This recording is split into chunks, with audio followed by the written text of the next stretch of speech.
Hello everyone, welcome back to the channel. Hope you're doing well and fine, and in today's video I'll be showing you how to apply for American Express cards with high approval odds. So without wasting any time, let's just jump right on the video and make sure to watch this video till the end and follow the steps as well.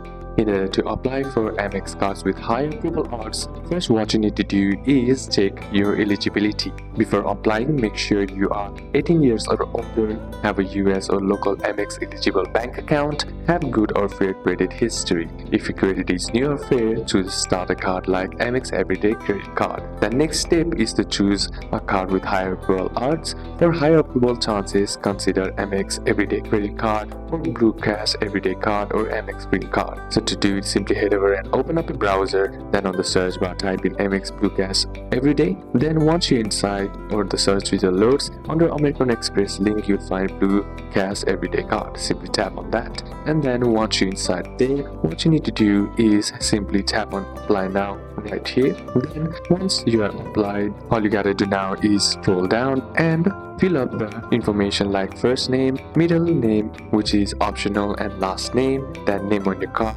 on your first name and your last name, and the date of birth. Then once done, simply tap on continue. Then some cards give an instant approval online, or others may take 1 to 3 business days. If more info is needed, Amex may call or email you. Then step 5 is increase approval odds. Use only one Amex application at a time. Multiple application reduces approval odds. Keep your credit healthy. Pay off all debts before applying, and avoid applying if recently rejected, and wait for 30 to 60 days. Start with cards with no annual fee, and which is easier for first approvals. So these are a couple of steps that you can apply, and that's it for today's video, guys. If this video was useful to you, leave a like if it did, comment down any questions that you have, and see you soon on the next one.